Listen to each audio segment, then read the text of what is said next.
अवधूत चिंतन श्री गुरुदेव दत्त. श्री स्वामी समर्थ. जय जय स्वामी समर्थ.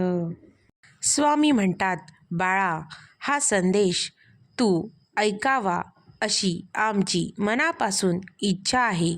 बाळा, तू जर आमच्यावर विश्वास ठेवत असशील, आमची मनापासून भक्ती करत असशील, तर बाळा, हा संदेश तू तुझ्या मनापासून नक्की ऐक. आमची इच्छा आहे की बाळा, तू जीवनामध्ये खूप यशस्वी होशील. आम्हाला तुला यशस्वी होताना बघायचं आहे.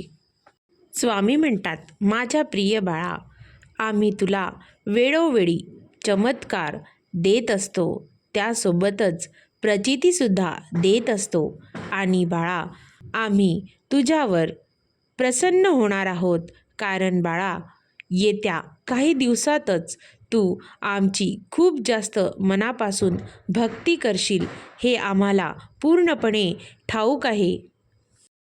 स्वामी म्हणतात, बाळा, जसा जसा तू भक्तीमध्ये रमत जाशील, तसं तसं तुझ्या नशिबामध्ये खूप काही सकारात्मक गोष्टी घडताना तुला दिसून येतील.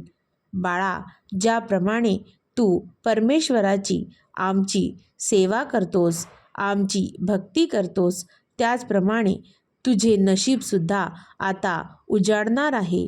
तुझ्या भाग्यात देखील एक सकारात्मक गोष्ट घडून तुझे जीवन योग्य त्या मार्गावर जात आहे, हे तुला दिसून येईल. स्वामी म्हणतात, बाळा, तुला आमच्याकडून जे काही मागायचे आहे ते तू मनापासून माग. आम्ही तुला ते नक्की देऊ. तुझ्या जीवनात खूप आनंदाचे क्षण येणार आहेत. आणि बाळा, तू आमच्याकडे ज्याची ज्याची प्रार्थना करतो आहेस, ती प्रार्थना आता तुझी आम्ही स्वीकार करणार आहोत. स्वामी म्हणतात, बाळा, कुठल्याही परिस्थितीला घाबरू नकोस, भिवू नकोस. आम्ही तुझ्या पाठीशी सदैव उभे आहोत, हे नक्की लक्षात ठेव. स्वामी म्हणतात, बाळा, जीवनामध्ये प्रारब्ध म्हणजे काय? तर बाळा, तुझे नशीब किंवा भाग्य, त्याचा अर्थ असा होत नाही. बाळा, तू ज्याप्रमाणे वागतोस, तुझ्या बोलण्यातून आणि कृतीतून तू तुझे प्रारब्ध घडवत जात असतो.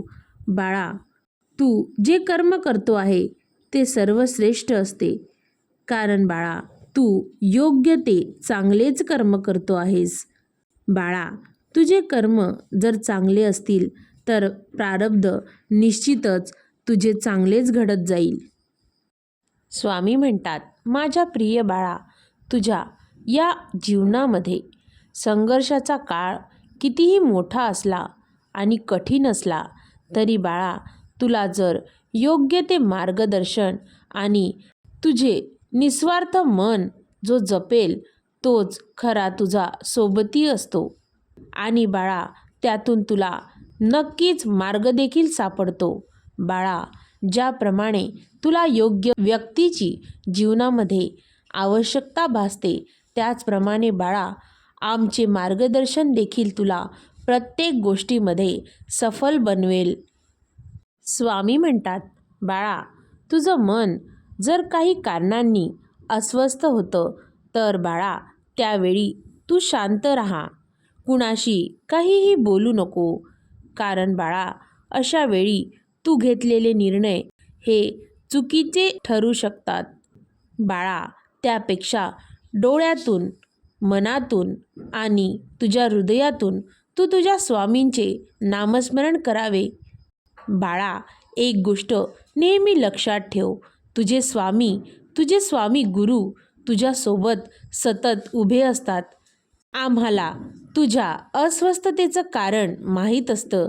बाळा, काही वेळा आम्ही तुला खूप काही गोष्टी शिकवून जातो, परंतु तुला ते लक्षात राहत नाही.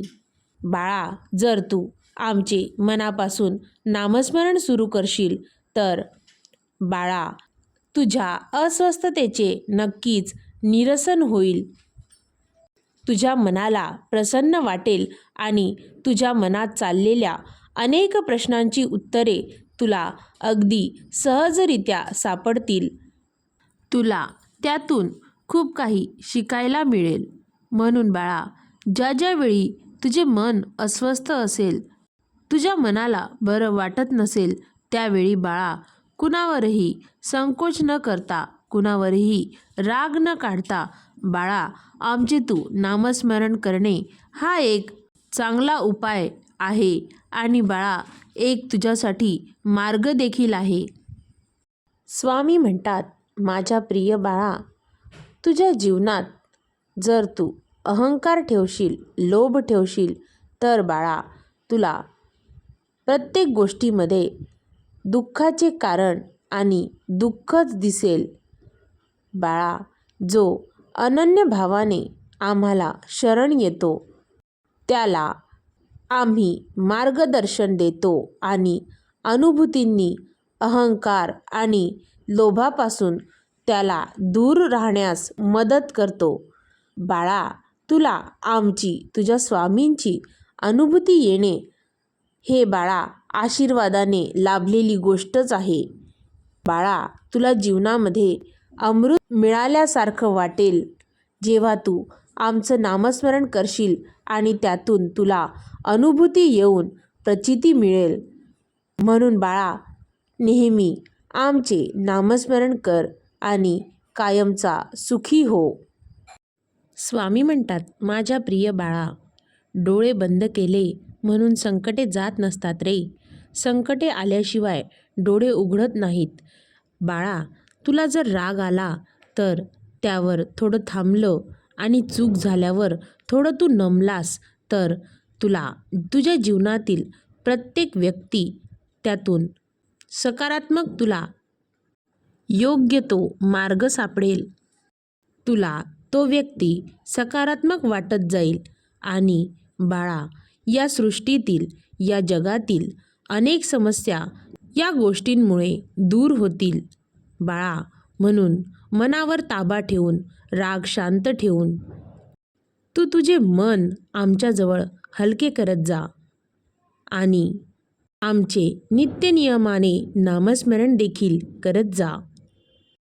स्वामी म्हणतात, माझ्या प्रिय बाळा, आम्हाला माहिती आहे तू विद्वान आहेस, खूप महान आहेस, पण बाळा नुसती विद्वत्ता उपयोगी येत नसते.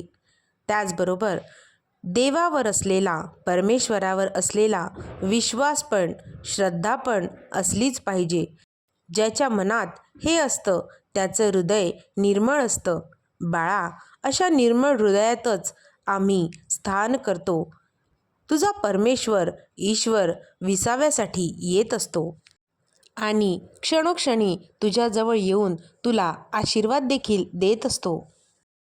स्वामी म्हणतात, तू माझा प्रिय बाळ आहेस, तर तुला मी एकच गोष्ट खूप महत्त्वाची सांगणार आहे.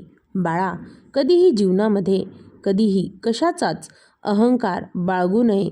बाळा, अहंकार आणि गैरसमज यामुळे जीवनामध्ये मनुष्य महत्त्वाच्या गोष्टीपासून दूर होत जात राहतो.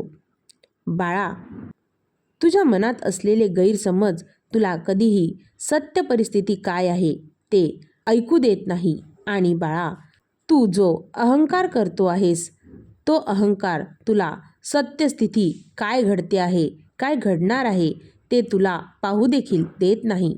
म्हणून बाळा, कधीही जीवनामध्ये अहंकार बाळगू नकोस.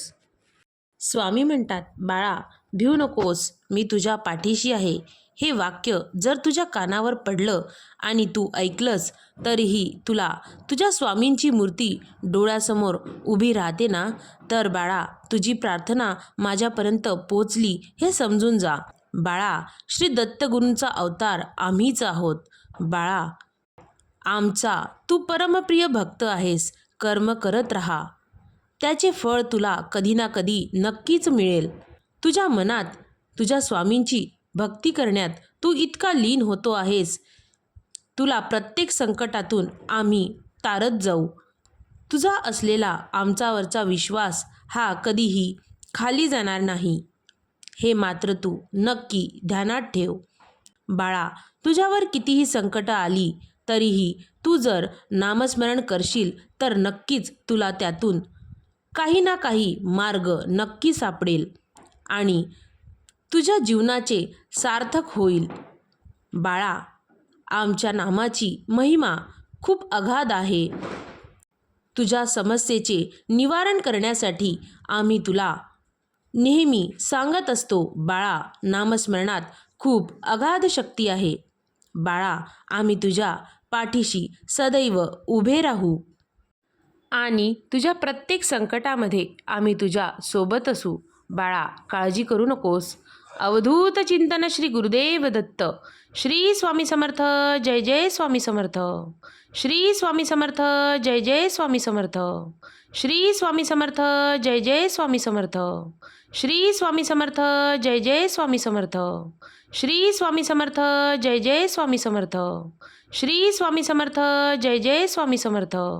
श्री स्वामी समर्थ. जय जय स्वामी समर्थ. श्री स्वामी समर्थ. जय जय स्वामी समर्थ. श्री स्वामी समर्थ. जय जय स्वामी समर्थ. श्री स्वामी समर्थ. जय जय स्वामी समर्थ. श्री स्वामी समर्थ. जय जय स्वामी समर्थ.